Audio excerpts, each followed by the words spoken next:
Good morning guys, Teacher A here and welcome to Gurong Pinoy sa Amerika. So for today, ang lesson natin is all about square root. So hahatiin natin siya sa dalawa. So pag-usapan natin ang ating first lesson which is finding the principal square root and identifying if it is rational or irrational. So simulan na natin. Paano ba muna kumuha ng square root? Halimbawa, ito ang given natin. So, ang basa rito ay square root of 100. So, itong symbol na to, ito yung tinatawag nating radical sign. Yung number sa loob, ang tinatawag na radicand. So, para makuha ang square root ng 100, mag-iisip tayo ng number na kapag minultiply sa sarili, ang lalabas ay 100. So, anong number yon? Okay, very good. So that is 10. Kasi 10 times 10 ay 100. Meron pa ba? Yes. So bukod sa 10, ang sagot din ay negative 10. Kasi negative 10 times negative 10, both negative. Rule ng integer, kapag nag-multiply ka ng both negative, ang sagot ay positive. So, 10 times 10 ay 100, and then negative times negative ay positive. So, positive 100. So, para maging shortcut itong 10 and negative 10, pwede natin siyang isulat as positive negative 10. Yan. So, yan ang square root ng 100. Next, paano naman kung meron tayong square root of 25? So, ganun ulit. Mag-iisip tayo ng number na kapag minultiply sa sarili, ang lalabas ay 25. Okay. So, ang sagot ay positive negative 5. Kasi, 5 times 5 ay 25. Negative 5 times negative 5 ay 25. Isa pang example. Square root of 9. Okay, so ang sagot ay positive negative 3. Kasi, positive 3 times positive 3 ay positive 9. Negative 3 times negative 3 ay positive 9. So, ito ang pagkuha ng square root. Na paano naman ang pagkuha ng principal square root? So, ano ba ang principal square root? Kapag sinabing principal square root, ito yung positive root lang. So, ibig sabihin, hindi natin isasama si negative. So, therefore, dito sa square root of 100, ang positive root natin ay 10. Okay, positive 10. And then, sa square root ng 25, ang ating principal square root ay positive 5.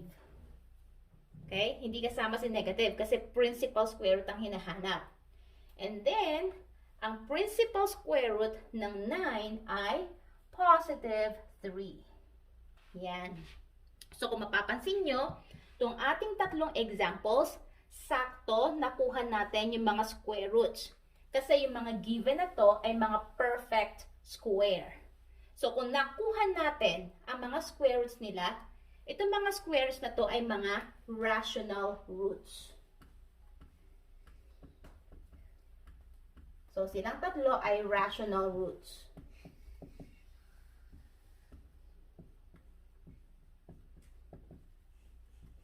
So, kapag sinabing rational number, maraming definition ng rational number, pero dito sa specific na lesson na to, kapag nakuha natin yung square root ng ating given, yun ay rational. Okay? So, paano naman kung ang given ay ganito? Halimbawa, square root of 2. Meron bang number na kapag minultiply sa sarili, ang sagot ay 2? Check natin. 1 times 1 ay 1. So, ang susunod sa 1 ay 2. 2 times 2 ay 4. So, nalaktawan natin si 2. So, ibig sabihin, walang square root na sakto si 2. So, kapag wala, that means, kokopyahin lang natin siya. Siya na rin yung magiging sagot natin. So, kung ang tanong ay square root ng 2, sasabihin natin na ang sagot ay positive, negative, square root of 2. Okay? Pero, if yung question ay principal square root, so that means yung positive lang ang sagot.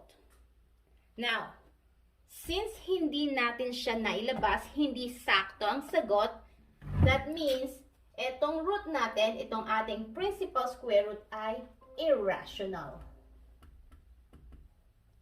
So, ulitin ko. Kapag hindi natin nakuha ang square root ng given, kapag siya ay hindi perfect square, so therefore, yung given, siya na mismo ang sagot at ito ay irrational. Okay? Next. Halimbawa, meron tayong square root of, let's say, 21. So, square root of 21, isip tayo. Meron bang number na kapag minultiply sa sarili, 21 ang lalabas? Check natin. 1 times 1 ay 1, 2 times 2 ay 4, 3 times 3 ay 9, 4 times 4 ay 16, 5 times 5 ay 25. So, nalaktawan na naman natin si 21. So, therefore, hindi siya perfect square. Siya na yung kukunin nating principal square root. At since hindi natin nakuha yung saktong square root nito kasi wala, therefore, itong square root of 21 ay irrational. Last example. Square root of, let's say, 35. So, ang 35 ba ay perfect square? Ibig sabihin, meron bang number na kapag minultiply sa sarili, ay 35 ba magiging sagot? So, check natin. So, ang 5 times 5 ay 25. Ang 6 times 6 ay 36. So, again, wala na naman siya. So, therefore, ang principal square root ng square root of 35 ay, again, kopyahin lang natin siya. Square root of 35. And this is, ulitin ko, irrational. Kasi, nasa loob pa rin siya ng radical sign. Wala tayong nakitang number na sakto na kapag minultiply sa sarili ay 35 ang magiging sagot. Okay? So, ito ang first part ng ating lesson. Now, ang second lesson natin is all about irrational roots or irrational square root. Paano natin makikita or madedetermine yung dalawang consecutive integers na kung saan matatagpuan ang given. So, ulitin ko.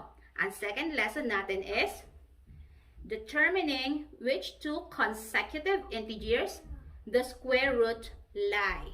So, ano ibig sabihin nun? Sabihin, hahanapin natin yung dalawang integers na consecutive. So, kapag sinabing consecutive, magkasunod. Na kung saan yung given na radical ay nasa gitna nila. Okay? So, paano yon? Example. Halimbawa, meron tayong, let's say, square root of 7. Square root of 7. So, ang first step natin ay mangunguha tayo ng, or magagawa tayo ng 3 lines. Kasi yung given, yung nasa gitna. So, para saan itong dalawang 2 lines na to? Itong first line ay para sa first integer na mas maliit kaysa rito. So, mas maliit siya. And then, yung second na to, yung second na blank line, ay sa integer na mas malaki naman sa square root of 7. Yan. So, paano natin makikita yung dalawang magkasunod na integer? So, i-check natin yung mga perfect squares. So, first, since ang given ay square root of 7, hanapin natin kung saan siya pumapagitna. Okay? So, ang 1 times 1 ay 1. Ang 2 times 2 ay 4. Ang 3 times 3 ay 9. So, ayun siya. Nakagitna na siya. Mas maliit ang square root of 4. And then, mas malaki ang square root of 9. So, meron tayong square root of 4. And then, square root of 9. Okay? Next step, kunin natin yung principal square root ng dalawang perfect square na pinagitnaan siya. So, ano bang square root ng 4? Okay, square root ng 4 ay 2. Then, kopyahin natin siya. Square root of 7 is less than, ano yung square root of 9? Ang square root ng 9 ay 3. So, therefore, ang sagot natin ay square root of 7 lies between 2 and 3. Okay? So, yan ang example number 1. Next, example number 2. Paano naman kung ang given ay square root of 50? So, again, first step, gawa tayo ng tatlong lines na kung saan, yung nasa gitna, ito yung given. So, hahanapin natin yung perfect square na mas maliit sa 50 at perfect square na mas malaki sa 50. So, i-recite ulit natin yung mga perfect squares. So, yung 1 times 1 ay 1. Ang 2 times 2 ay 4.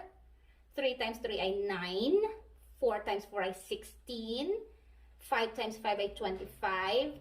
6 times 6 ay 36. 7 times 7 ay 49. 8 times 8 ay 64. So, ayun siya, sa gitna ni 49 at saka ni 64. So, we have here square root of 49 and then square root of 64. So, si square root of 50 ay mas malaki sa square root of 49 pero mas maliit naman siya sa square root of 64. Okay, so yun ang first step.